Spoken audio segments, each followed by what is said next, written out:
नमस्कार, stock talk में आपका स्वागत है। मैं हूं जॉयनील मुखर्जी। रुक करते हैं हेडलाइंस की ओर। रिजर्व बैंक की रुपए को थामने की कोशिश काम आई। डॉलर के मुकाबले 60 पैसे मजबूत होकर बंद हुआ रुपया। $1 की कीमत 57.79 हुई। रुपए के इशारे पर आज शेयर बाजार में उठापटक। सेंसेक्स में निचले स्तर से करीब 100 पॉइंट की रिकवरी। बैंक, फार्मा और ऑयल एंड गैस शेयर डटे रहे। गोल्ड इंपोर्ट पर सख्ती के चलते टाइटन इंडस्ट्री 14% टूटा। ब्रोकरेज हाउस ने लक्ष्य घटाया। टाटा ग्रुप के दूसरे शेयरों में भी जोरदार गिरावट। अप्रैल में सिर्फ 2% की रफ्तार से बढ़ा इंडस्ट्री आउटपुट। मार्च के मुकाबले 1.5% कम ग्रोथ। कंज्यूमर ड्यूरेबल सेक्टर की हालत सबसे खराब। और मोजाम्बिक गैस ब्लॉक में हिस्सेदारी लेने की ओएनजीसी की डील विवाद में फंसी। वैल्यूएशन को लेकर भारी मतभेद। अब पीएमओ की निगरानी में होगी डील। आज हमने देखा कई सारे मैक्रो फैक्टर्स भारतीय बाजार में देखने को मिले। एक आईआईपी के नंबर्स हमने देखे, दूसरा रुपया थोड़ा सा रिकवर करता हुआ नजर आया, लेकिन फिर भी बाजार में कमजोरी थी। निफ्टी करीब 30 पॉइंट नीचे और सेंसेक्स करीब 100 पॉइंट नीचे बंद हुआ। ब्रॉडर मार्केट भी इसी तरह की वीकनेस दिखाता हुआ नजर आया। खासकर जो रुपए में हमने देखा है फिलहाल हरकत हो रही है, अगर आप उसको देखें तो कुछ हद तक आईटी स्टॉक्स पे आप नजर रखिए। इनके जो मार्जिन्स हैं वो थोड़े से बेहतर होने चाहिए, लेकिन हमने देखा है फिलहाल रुपया जो है वो मजबूत होने लगा है। तो लोगों को शायद लग रहा है जो रनअप हुआ था, जो प्रीमियम बिल्डअप हो रहा था, वो अब इनमें से निकल जाएगा। तो टीसीएस, इन्फोसिस आप थोड़े से वीक होते हुए नजर आए। हमने देखा कि ऑटो स्टॉक्स में थोड़ा सा मिक्स्ड रिएक्शन था, लेकिन थोड़ी सी कमजोरी देखने को मिल रही है, खासकर टू व्हीलर स्टॉक्स में। साथ ही अगर आप देखेंगे निफ्टी में सबसे पीछे जो रहे जिनमें प्रॉफिट बुकिंग थी, बैंकिंग स्टॉक्स में एक्सिस बैंक था, रिलायंस इंफ्रा था। खरीदारी कहाँ थी? तो कुछ हद तक हमने देखा जेपी एसोसिएट्स, जिंदल स्टील, ये स्टॉक्स आज चमकते हुए नजर आए। इसके अलावा काफ़ी हद तक हमने देखा है कि टाइटन में भारी बिकवाली देखने को मिली। जिस तरह से हमने देखा है कि बहुत बड़े डाउनग्रेड्स आए हैं और स्टॉक करीब 13% नीचे बंद हुआ, क्योंकि कुछ कंपनियों की हिस्सेदारी उनके पास टाइटन के स्टॉक्स थे, तो उनमें भी हमने अनवाइंडिंग देखी। लेकिन ओवरऑल अगर आप देखेंगे टाटा ग्रुप के शेयरों पर थोड़ा सा दबाव था देखने को मिला। इसके अलावा दूसरे स्टॉक्स में हमने देखा है कि जो खबरों में रहे, हेवेल्स डाइवर्सिफाई कर रहे हैं, 1000 करोड़ लगाने वाले हैं हॉस्पिटल्स में, तो वो एक स्टॉक था जो आज चमकता हुआ नजर आया। आईएफसीआई के लिए खराब खबर और वो स्टॉक आज वीक होता हुआ नजर आया।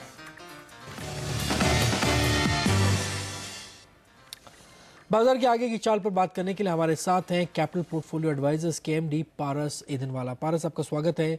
दो चीजें हुई, एक रुपया जो लगातार कमजोर हो रहा था उस पर थोड़ा सा ब्रेक लगा, आरबीआई ने कदम उठाए हैं, और जो दूसरी बड़ी चीज है, फिच ने आके फाइनली एक अपग्रेड दिया, जो इस समय इस माहौल में शायद कोई एक्सपेक्ट नहीं कर रहा था।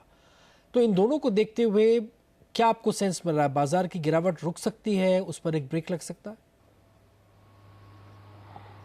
एटलीस्ट टेम्पररी तो लगता है कि थोड़ा बहुत रुकावट डेफिनेटली हो सकता है, क्योंकि जो जिस तरह से हमने गिरावट देखी और रुपए का भी फॉल काफ़ी जोरों से हुआ है, तो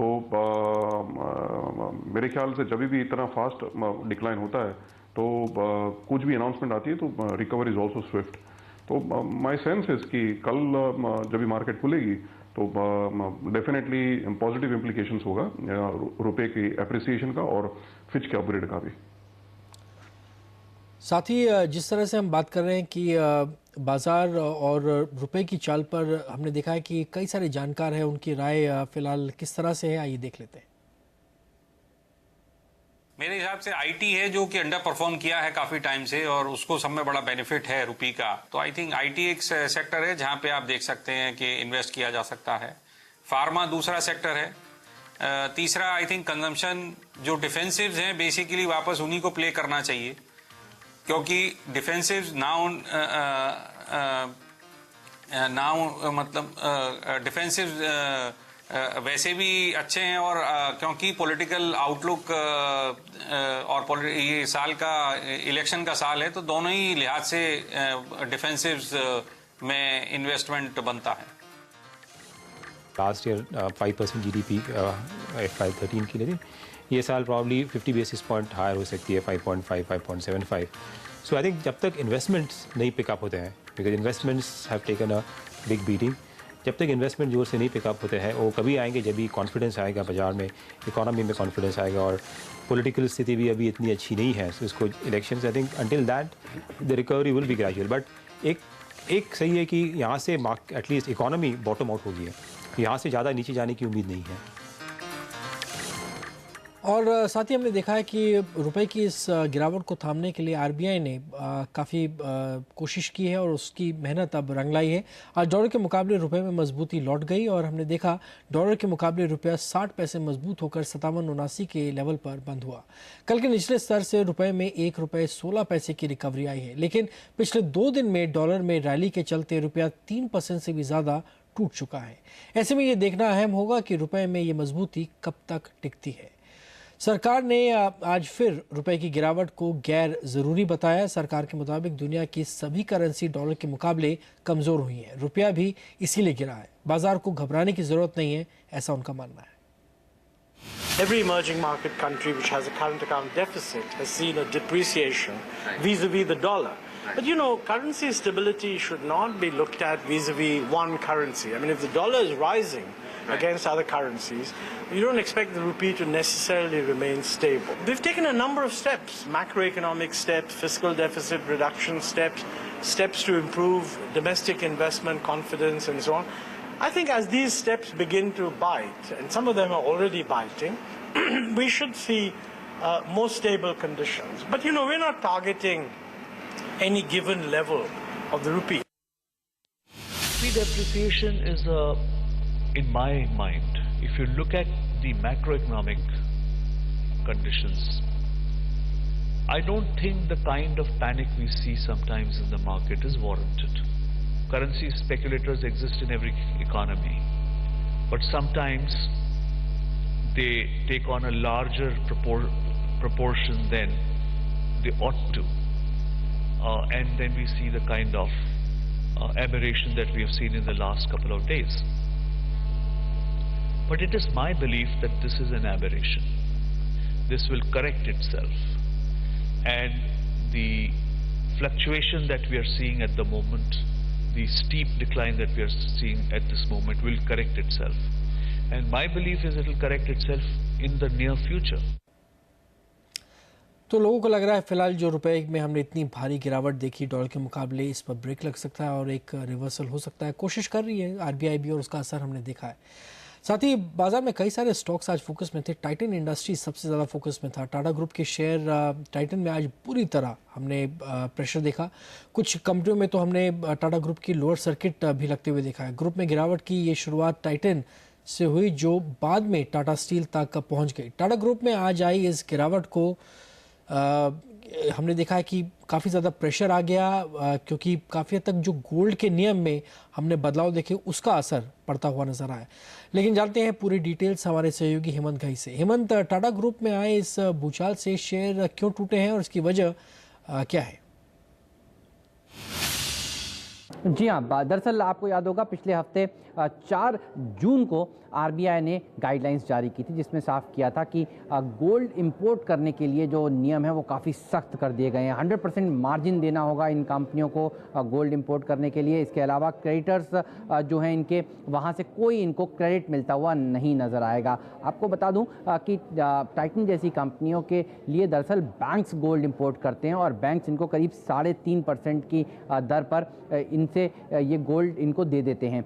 ये काफ़ी अच्छा मॉडल था जिसके ऊपर टाइटन अब तक गोल्ड का काम कर रहा था और इससे कंपनी काफ़ी हेज थी, काफ़ी बची हुई थी। गोल्ड के उतार चढ़ाव से भी कंपनी को काफ़ी सुरक्षा मिलती थी। लेकिन दरअसल आरबीआई के नए नियमों के बाद काफ़ी मुश्किल हो गया और कल कंपनी ने जिस तरह से कॉन्फ्रेंस कॉल किया उसके बाद सफाई दी कि कंपनी के लिए आगे की राह काफ़ी मुश्किल है। उसके बाद हमने देखा CLSA, मॉर्गन स्टैनली जैसे बड़े ब्रोकरेजेस ने इसको डाउनग्रेड कर दिया। मॉर्गन स्टैनली ने 198 रुपीज़ और CLSA ने 100 रुपये नीचे तक के टारगेट सुझाए। 200 रुपये का लक्ष्य उन्होंने सुझाया और आज ये शेयर दरअसल उसी के आसपास ट्रेड भी करना शुरू कर दिया है।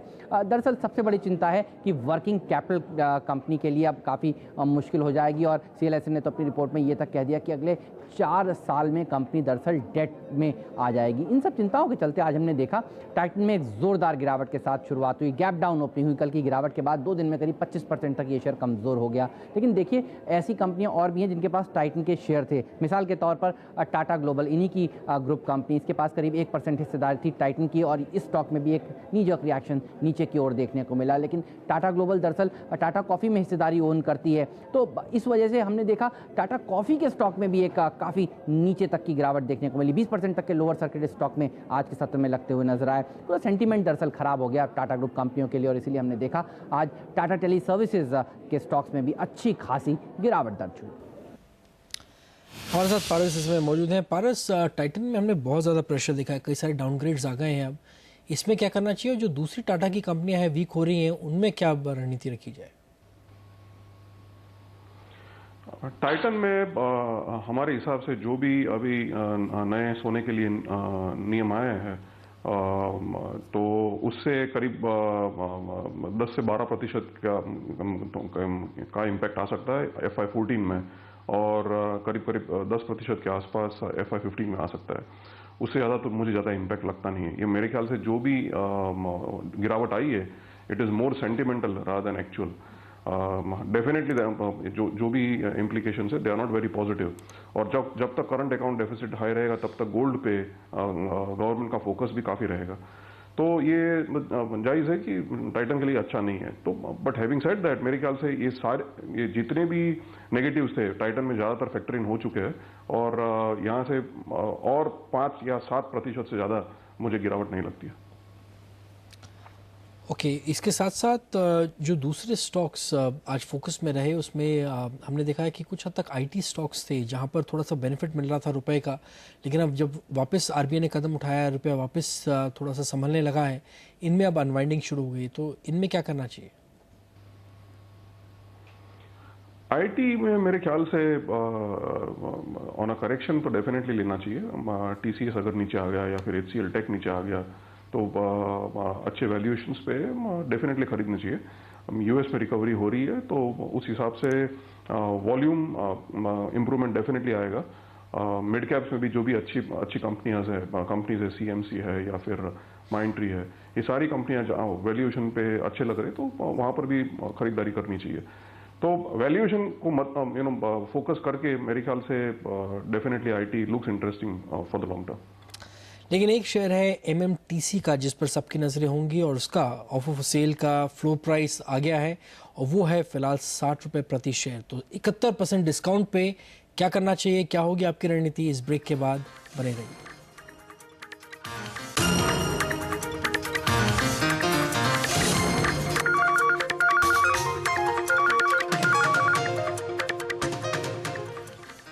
MTC का ऑफर सेल कल खुलेगा और फ्लोर प्राइस जो है, और इस पे कंपनी 9% हिस्सेदारी बेचने वाली है। फ्लोर प्राइस 60 रुपये प्रति शेयर पर तय किया गया, यानी कि 71% के डिस्काउंट पे 210 पे फिलहाल स्टॉक बंद हुआ था, तो यहाँ से करीब 71% का डिस्काउंट है।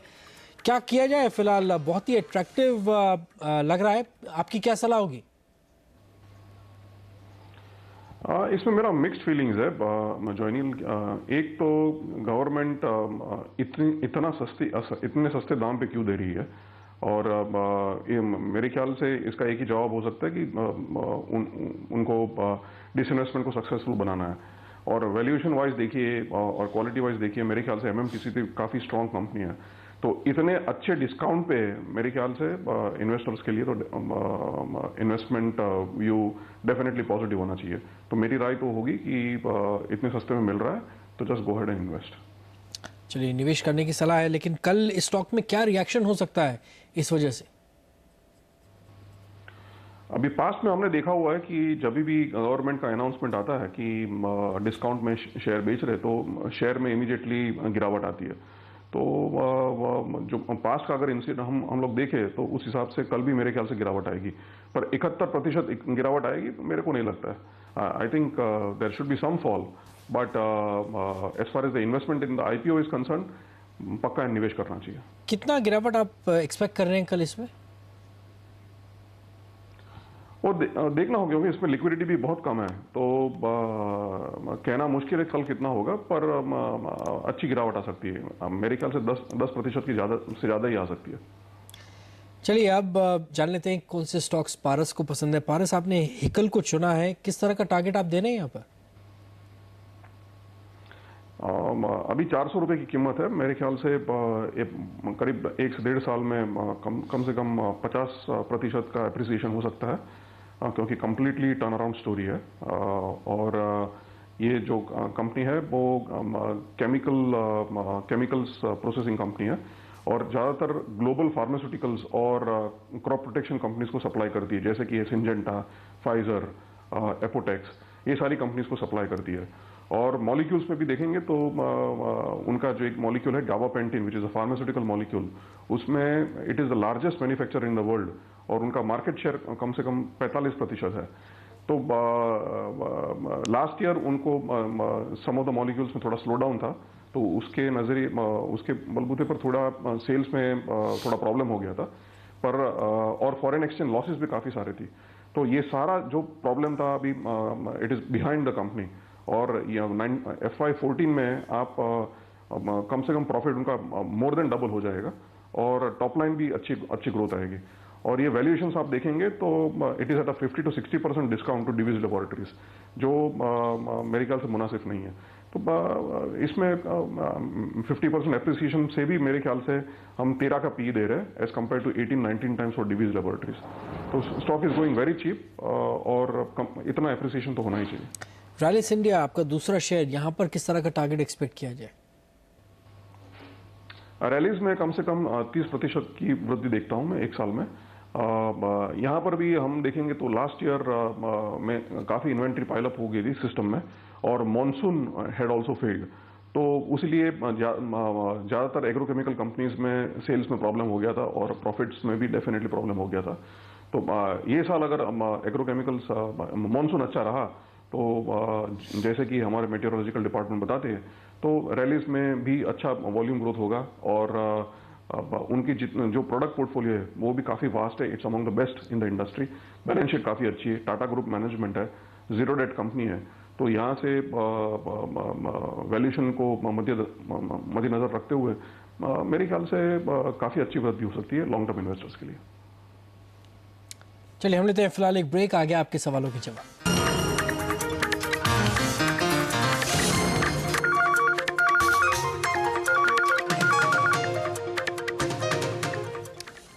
स्टॉक टॉक में अब हम लेंगे दर्शकों के सवालों के जवाब, और जवाब देने के लिए हमारे साथ बने हुए हैं इस समय कैपिटल पोर्टफोलियो एडवाइजर्स के पारस सिंहवाला। दिनेश परमार हमारे साथ जुड़ रहे हैं अहमदाबाद से। दिनेश जी पूछिए, क्या आपका सवाल? जी सर, मेरे पास 271 के भाव में 2000 टाइटन है। ओके, तो ये टाइटन का भविष्य क्या है? ये आपने 271 पे लिया था?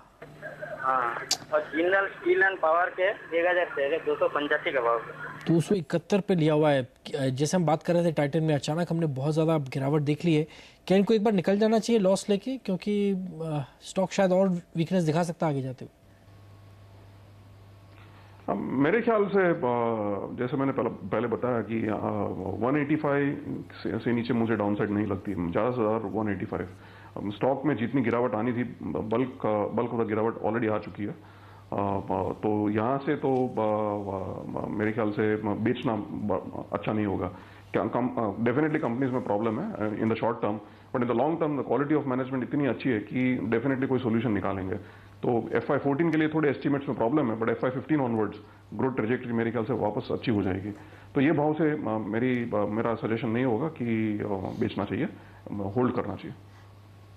जेपी सिंह दिल्ली से हमारे साथ जुड़ रहे हैं, पूछिए क्या आपका सवाल? मेरे पास 500 शेयर है हेवन। ओके, कितने भाव? मैंने 750 पे 2 से 3 हफ्ते पहले लिए थे और थोड़ा गलती से खरीदा गया था ये स्टॉक। अच्छा, it was not a purchase, बार मैंने होल्ड कर लिया क्योंकि नीचे गिर गया था। हाँ। तो अब मैं पूछना चाहता हूँ कि क्योंकि बाय कर लिया है मैंने, तो कितना होल्ड करूँ और क्या लेवल्स है? अभी आपके लेवल्स वापस आ गए हैं। हेवल्स में थोड़ा सा डाइवर्सिफाई कर रहे हैं, 1000 करोड़ इन्वेस्ट करके हॉस्पिटल्स में। क्या करें, क्या ये निकल जाए? क्योंकि इनका इंटेंट नहीं था इसमें पैसा लगाना, लगा दिया था, नीचे गिर गया, रुक गए, अब वापस भाव आ गया है, क्या करें? अभी भाव आ गया तो मेरे ख्याल से एक बार निकल जाना चाहिए और ये प्रोसीड्स कोई ज़्यादा सस्ती कंपनी में डाल देना चाहिए जहाँ पर वैल्यूएशन अट्रैक्टिव है, जैसे कि कोई बैंकिंग सेक्टर में। तो my recommendation would be to exit. बहुत बहुत धन्यवाद आज हमसे बात करने के लिए। कोई डिस्क्लोजर्स? हाँ जी, हाइकल में मेरा एक्सपोजर है और रैलीज में भी है। धन्यवाद आज हमसे बात करने के लिए। स्टॉक टॉक में फिलहाल इतना ही। आप बने रहिए CNBC आवाज पर। नमस्कार।